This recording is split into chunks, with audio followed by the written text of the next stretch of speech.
Madame, Monsieur, bonjour, soyez les bienvenus pour cette nouvelle édition de la mi-journée de ce lundi 30 janvier, dont voici les principaux titres. Le pape François est attendu demain à Kinshasa pour son 3e voyage en Afrique subsaharienne, un voyage qui se terminera le 5 février au Soudan du Sud, 2 pays marqués par les guerres civiles dans lesquelles le souverain pontife entend apporter un message de paix.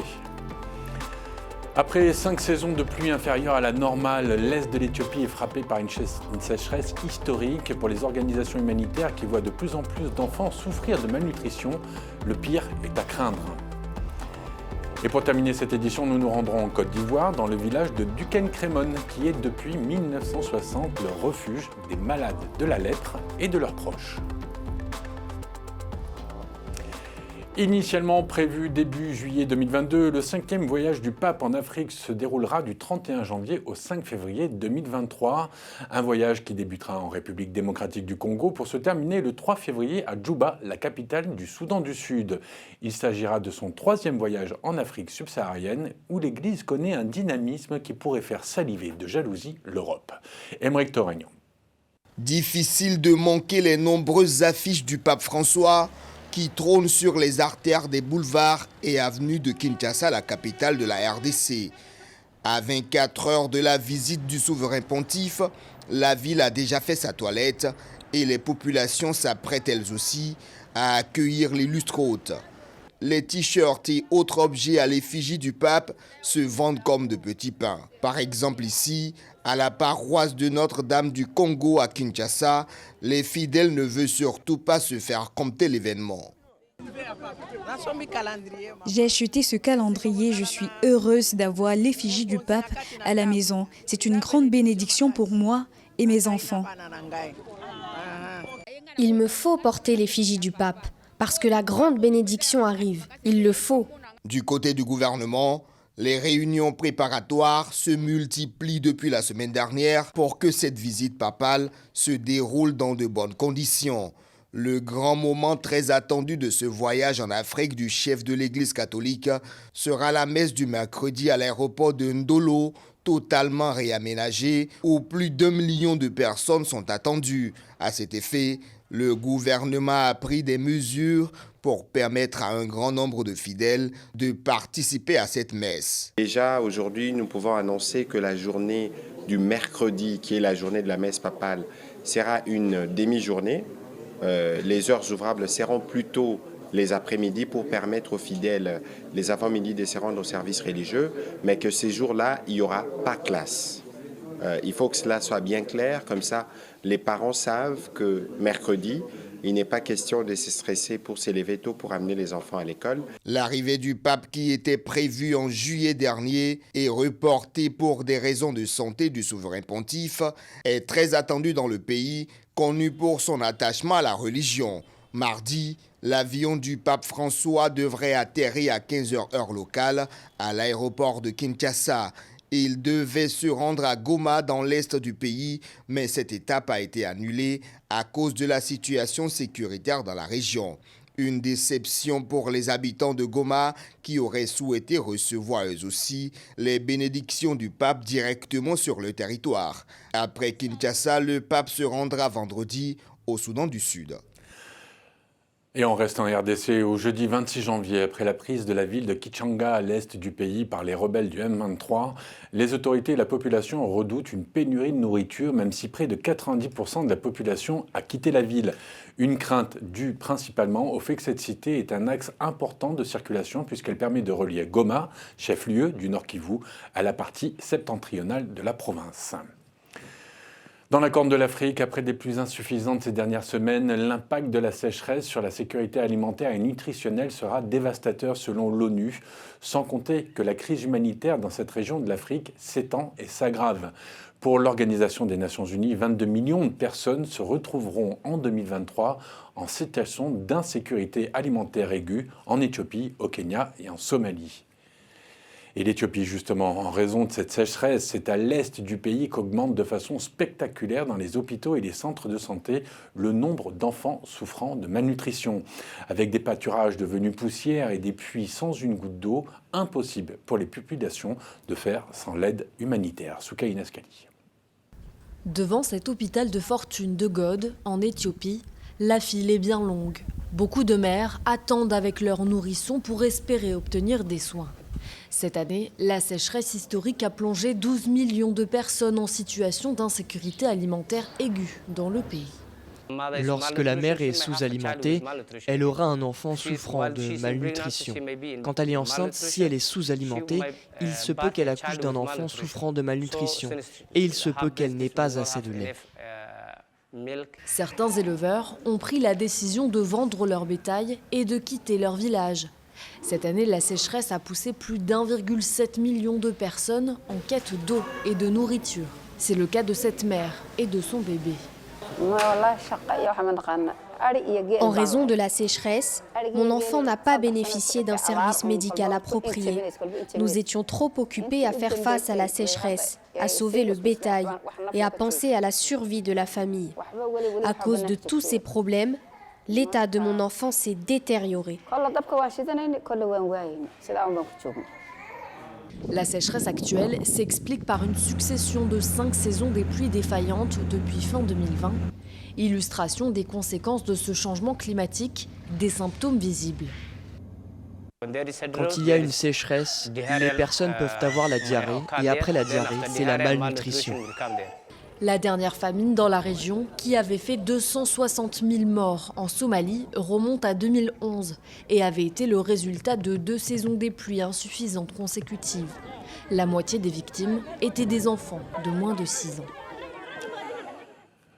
En Tunisie, la principale coalition d'opposants a appelé ce dimanche à former un front uni politique et syndical pour faire partir le président Kais Saied après des élections législatives qui auront à peine déplacé 10% de la population.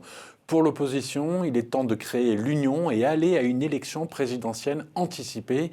On écoute Ahmed Nejib Chebi, président du Front du Salut National. Je demande à tous ceux qui font partie du mouvement politique et à ceux qui sont dans le mouvement civil d'être à la hauteur du nouveau défi qui est devant nous. Travaillons main dans la main pour créer le changement par le départ de Kais Saied. Autre titre de notre actualité, en Côte d'Ivoire, le petit village de Duquesne-Crémone, au nord de la capitale, accueille les malades de la lèpre et leurs familles, souvent stigmatisés jusqu'à la mort. Un havre de paix pour ces patients qui, pour se soigner, doivent suivre un long traitement en raison de la difficulté à guérir de cette maladie. Souilas Bailly. Duquesne-Crémone est tout pour moi. Nous qui sommes nés ici, nous ne sommes pas forcément de même ethnie. C'est la lèpre qui nous a réunis. Et donc nous constituons une famille. Fuyant les brimades, les humiliations et les persécutions, nombreux sont les malades de la lèpre à s'être installés dans ce village du nord d'Abidjan, en Côte d'Ivoire. Créé dans les années 1960, le village Duquesne-Crémone, baptisé au nom d'un prêtre français et d'une ville italienne, leur permet d'affronter ensemble la maladie au sein d'une communauté compréhensive. En fait, nous nous sentons chez nous, ici. Parce que les séjours de Foloro, d'où nous venons, c'était juste pour nous soigner. Mais quand nous retournons chez nous, comme je l'ai dit tantôt, ce n'est pas toujours facile qu'on nous accepte. Mais quand nous sommes à Duquesne-Crémone, on a l'impression, n'est-ce pas, qu'on a trouvé, n'est-ce pas, un nouveau village, mais qui est un village où on a envie de vivre parce qu'on s'entraide, on s'entend, on vit, on va dire la même chose. À l'article de la mort, certains malades ont souhaité retrouver une dernière fois leur terre natale.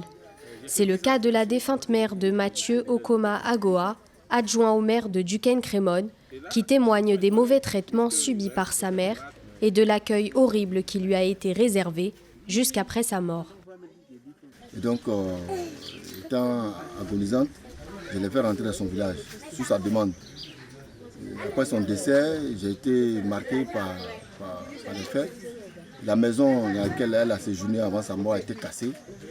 La toiture brûlée, jetée à l'eau.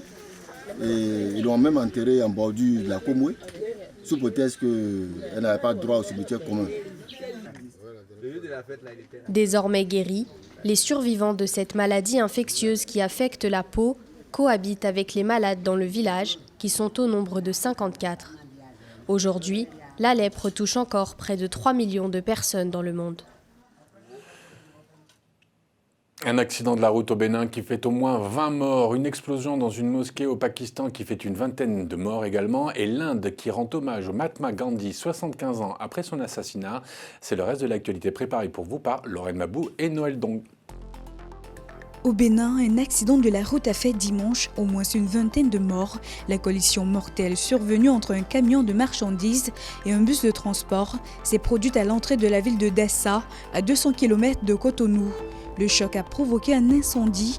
Les pompiers sont finalement venus à bout de l'incendie et ont extrait une vingtaine de corps calcinés. 22 personnes gravement blessées ont été transférées à l'hôpital de la ville et au Centre national hospitalier universitaire de Cotonou. Les autorités ont ouvert une enquête. Une explosion dans une mosquée au Pakistan a fait au moins 17 morts et plus de 80 blessés.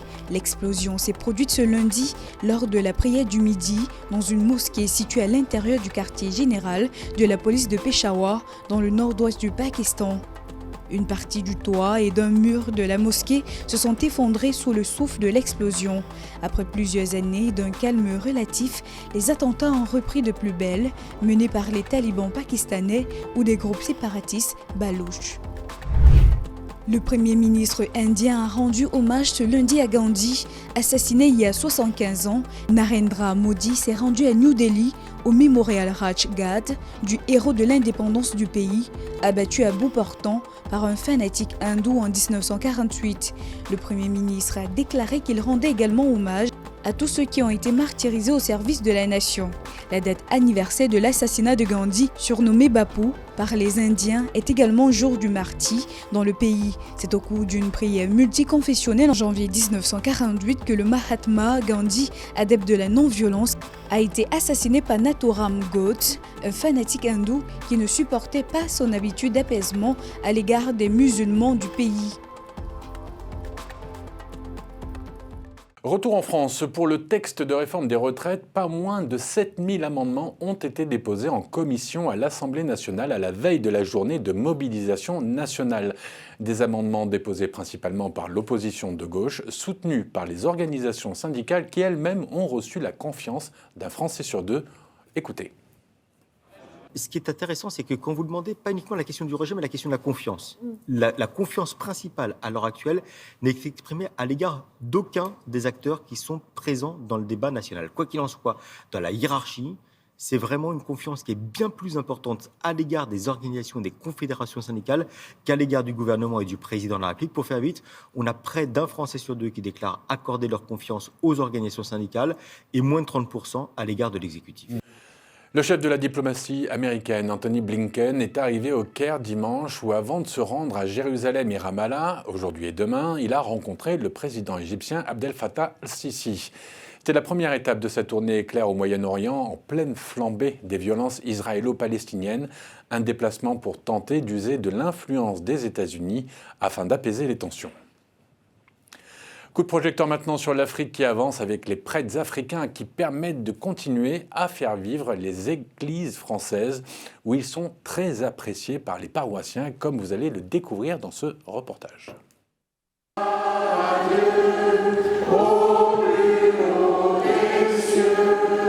Il est 9h30 du matin et Arnold Éclus commence sa première messe. Arrivé il y a quelques mois à Brétigny-sur-Orge, en région parisienne, le père Arnold n'est pas le premier prêtre africain à officier dans cette église. Étudiant en droit canonique la semaine et prêtre le week-end, Arnold vient du diocèse de Palimé au Togo. Et si le rite est le même, dans son pays, la cérémonie est très différente. Il n'y a pas ce dynamisme, cette vivacité dans la célébration ici, comme ça se passe chez moi au Togo. Vraiment, quand il y a une chorale qui anime la messe, déjà à l'entrée, la procession, c'est toute une fête, quoi. Et ça bouge, les tam-tams ici, l'orgue, les musiciens, tout est en branle, quoi. Et puis voilà, ça vit l'Eucharistie. Comme père Arnold, chaque année, on compte 1600 prêtres étrangers venus en France sous le principe du Fidei Donum, le don de la foi. Plus de la moitié d'entre eux sont africains et viennent principalement du Bénin et du Congo-Kinshasa. Le nombre de vocations en France a diminué. Et le vieillissement du clergé est une réalité. Nous avons donc plus de 10% de prêtres qui ne sont pas français et qui viennent répondre à un besoin. En France, seulement 2% des catholiques sont pratiquants. L'Église fait face à une crise des vocations. Chaque année, en moyenne, 90 prêtres se font ordonner dans l'Hexagone, alors qu'au Togo, ils sont une soixantaine pour une population 10 fois inférieure. Arrivé il y a 5 ans en France, Emmanuel Degbé est aussi passé par cette phase d'adaptation. Originaire du même diocèse qu'Arnold, il officie le week-end. Il soutiendra sa thèse en histoire dans un mois. En Afrique, c'est un fait social encore maintenant. Chaque croyant est porté par la société. Aller à l'église, on n'a rien, ce n'est pas du tout une honte. Alors qu'en Europe, surtout en France, dire d'abord qu'on est croyant, c'est une humiliation personnelle. Je peux dire que l'église est persécutée en France aussi aujourd'hui, parce que les croyants sont ridiculisés, ils sont ironisés juste à cause de leur foi. Et malgré cela, ceux-là qui acceptent de vivre leur foi librement, je pense quand même qu'ils sont, permettez-moi de le dire, ils sont à féliciter. Les pères Arnold et Emmanuel ne comptent pas s'installer en France à la fin de leurs études. Si le diocèse de Palimé est d'accord, ils rentreront au Togo où ils seront confrontés à la montée en puissance des églises évangélistes qui menacent la fréquentation des églises traditionnelles. Un reportage que vous pourrez découvrir dans son intégralité ce soir sur Télé Sud à 20h30 dans Initiative Africa. Il est l'heure à présent de retrouver notre page sport du lundi avec Mathieu Nicolas. Mathieu, bonjour. Je ne sais pas pourquoi, mais je sens qu'aujourd'hui, vous allez nous parler de Geoffrey Soupe qui vient de remporter la Tropicale Amissa Bongo. Je me trompe, Mathieu ? Et oui, Laurent, comme vous allez pouvoir le voir juste derrière moi, le Français Geoffrey Soupe a remporté dimanche la 16e édition de la Tropicale Amissa Bongo au Gabon. Il avait abandonné son maillot jaune de leader au bout de 2 jours avant de le reprendre samedi, la veille de l'arrivée finale. Très belle performance pour le Français dans une course où l'Afrique a également impressionné pour la première fois. 4 coureurs africains sont dans le top 5 du classement final. Je vous propose d'écouter le champion. On avait la pression jusqu'à aujourd'hui. Il n'y a pas de petite course, il y a un niveau qui est vraiment homogène là, pour une cinquantaine de coureurs. Donc c'est très difficile et c'est vrai que le continent africain ont quand même des ressources. Ils sont vraiment vaillants, ils nous ont attaqué jusqu'à ce qu'ils soient morts. Allez, parlons un peu football à présent avec le Tchad. C'est la dernière ligne droite de la compétition. On connaît désormais le dernier carré. Pour sa première participation au Tchad, Madagascar a battu le Mozambique 3-1 et affrontera le Sénégal mardi. Autre grande surprise, c'est le Niger qui bat le Ghana 2-0. Le Niger qui affrontera l'Algérie pour une place en finale, coup d'envoi mardi. Et puis, petit détour du côté de la France où le PSG a fait une mauvaise opération hier soir contre Reims. Match nul 1-1 avec notamment une égalisation dans les tout derniers instants du jeune anglais Balogun prêté par Arsenal. Lance-dauphin du PSG n'est désormais qu'à 3 petits points du PSG. Je vous propose d'écouter le capitaine rémois, très heureux comme son coach, comme vous pouvez le voir, de ce point obtenu au parc. J'ai pas l'impression d'avoir été mis en difficulté et je pense qu'on a eu plus de situations qu'eux, même si voilà, ils ont marqué un deuxième but qui était hors jeu. Mais dans l'ensemble, c'est mérité. Dans l'ensemble, c'est mérité. On méritait peut-être mieux, je sais pas, mais nous, on a ce sentiment là qu'on méritait mieux. Et donc c'est pour ça, le fait de ne pas avoir perdu, on est satisfait. Et à noter également qu'en handball, c'est la déception pour les Bleus qui devront attendre pour une 7e couronne. L'équipe de France est tombée sur plus fort en finale du mondial de hand, battue dimanche à Stockholm 34-29 par le Danemark qui, après avoir fait la course en tête de bout en bout, s'offre un triplé inédit. Allez, on se quitte avec l'image du week-end. C'est Djoko et son trophée. Dimanche, Novak Djokovic a remporté l'Open d'Australie face à Stefanos Tsitsipas.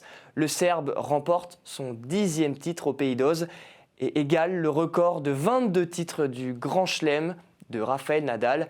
Mais ce n'est pas tout, il retrouve également la place de numéro 1 mondial. Allez, bonne semaine à tous et à toutes. On se retrouve la semaine prochaine pour plus de sport.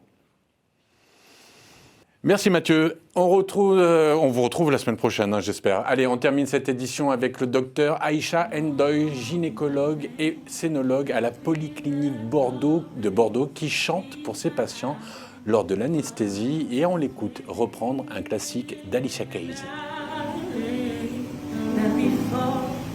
Life like a ball, so full of a superficial.